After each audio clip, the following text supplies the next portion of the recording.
Hey guys. All right, so this morning I took a ride up to Rob's Dyno service, Gardner, Massachusetts, and met with Rob. Rob's a very good friend of mine. He's had his fingers on every bike I own right now, with the exception of the KLX, which soon to come. We talked about a plan on what we're going to do. So I had to take a picture of the ECU so he knows what's in it, and he could take that and the numbers of the manufacturer for the ECU, reach out to his contacts, get the information he needs to come up with a tuning pack for it. So that's in progress. I took a picture of it. One of the assumptions he made in the interview I did was that it was a Denso, which is pretty much Kawasaki wide. They use Denso ECUs. However, the KLX, let's throw a little monkey wrench in here, it uses a Kian. So a little bit different. Not going to be an issue, but he does mention that he looked it up and it had a Denso in it, which was incorrect. All the other Kawasaki 300s, the Versus and the Ninjas and that stuff, but those were all twins. So he just did a quick look and thought it was going to be a Denso, and it's not. Not a big deal. He does have the info, so he's going to do the research and get back to me. He talks a little bit about the secondary throttle plate. He talks a little bit about exhaust. Rob's been doing this for over 20 years. He has tuned hundreds of race bikes at the track. He's got hundreds of championship riders that actually use him to get their bikes tuned. And he's tuned supermotos. He's tuned everything. So he's done dirt bikes. This is nothing new. It's just he's never done a KLX. And of course, I'm one of his riders. I ride the Aprilia RS 660, and I'm an old slow guy. And now that I'm getting into this, of course, I'm like, hey Rob, what can we do with this? Well, I don't know. We'll see. So that's what we're going to do. So let's get into the interview, and I'll let him explain a few things. Like I said, nothing in depth yet, but we will get there. So enjoy the interview, and if you're out riding, have fun, because it's 27 degrees here today. I'm not going riding. Have a great day. Hey guys, I know I posted and said that we would be coming up with a plan for the KLX and how it's going to get tuned. I'm at Rob's Dyno service in Gardner, Mass. Also home of Energica of New England. And yeah, the shop's pretty full at the moment. This is a rocket, a Triumph, yeah, and it's supercharged. A gentleman from England actually. Rob, the guy that came here to go over the tuning, he's from England, correct? Yeah, UK. The UK. Yeah, Richard from TTS Performance.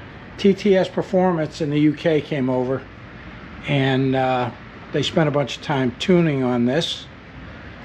It's quite the machine.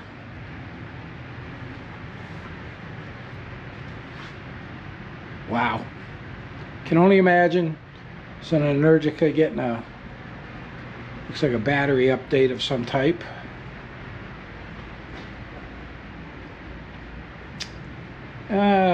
Yes. There's the suspension area. So they are K-Tech Olins, Andriani, service center for all of your suspension needs. I'm just going to give you a little peek back here, and this is where it all happens, right in here. This is the room, the dyno room. So every bike I own has been in here, and it's been on the machine.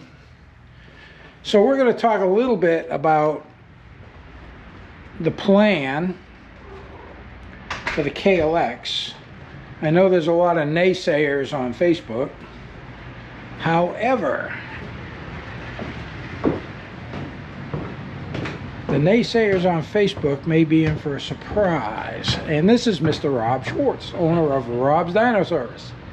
So, how long you been tuning bikes? How many years? 20 years. 20 years. 20 years of tuning motorcycles, and he tunes everything. Yep, anything from a little dirt bike all the way to supercharged rocket. Yeah.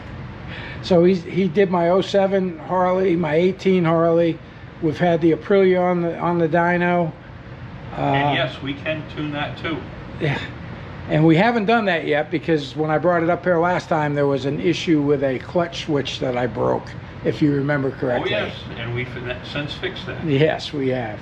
So the plan is I have to get a picture of the ECU out of which I just looked up. It is a Denso. Okay. So we need to know what the Denso number is, and then once we do that, we'll reach out to the supporting companies I work with and say, hey, we need to read this and make a map pack. And once we make a map pack, we can tune it. It just takes time and money. Yep, that's the thing. You know, Rob is kind of very well known in the Indian community for the guy that cracked the Indians, if I'm correct. We cracked the ECU for Indians and Victories back in the day. That was a long time ago.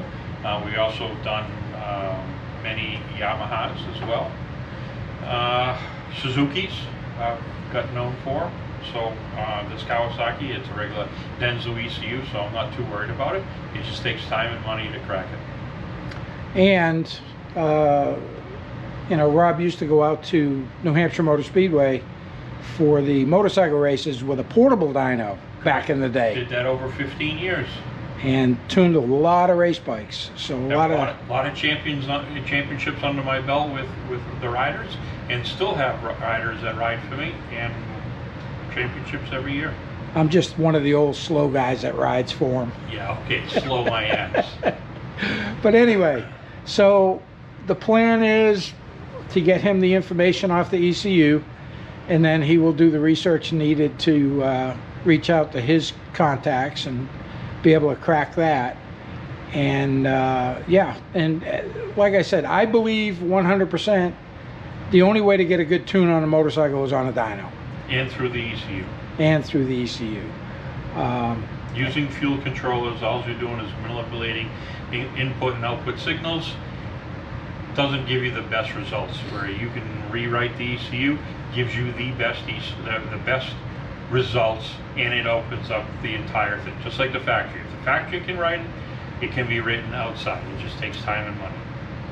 And we talked about the secondary throttle plate. I said, I need to remove that. What was your response? No, leave them alone. That keeps your intake velocity speed up, especially for the bottom end. Those plates open up as soon as you need them. So it's old theory, old school is taking them out. You don't need to. Leave them in. We can control them in the ECU and do better work. So there you have it, guys. That's the plan. Same thing with exhaust valves. Everybody wants to rip the exhaust valve. If you're using a slow technical track, you want to leave the exhaust valve in. Okay? Yes, it makes more power at the top end, but guess what? You ain't on the top end on slow tracks. No, especially on a dirt bike. You're not wide open throttle through the woods. Nope. Not often. There was one other thing. Oh, exhausts. Yeah. And this is it's a big can of worms. It's like, what kind of oil works? Yeah, he's smiling. What kind of spark plugs work? He's smiling right now. But over the years, his opinion means a lot to me. So when I start looking at exhaust, now there's only really two big name exhausts for the KLX. It's either Pro Circuit or Yoshimura. Those are the only ones that have played so far. So there's a bunch of other Delcovic, and it looks like what they're doing is just making canisters and not good. Yeah. We want a nice full exhaust, somebody that spends some time in engineering and design, and that's the one we're going to go with. I'm hoping Arkapovic comes out with an exhaust because they usually do the best homework. But a Yoshimura, one of the top ones out there. Hindle, another great one out from Canada, does amazing work. It all comes down to who's willing to spend the money. That's what it comes down to. Anybody can buy a cheap exhaust off of Amazon. Yeah.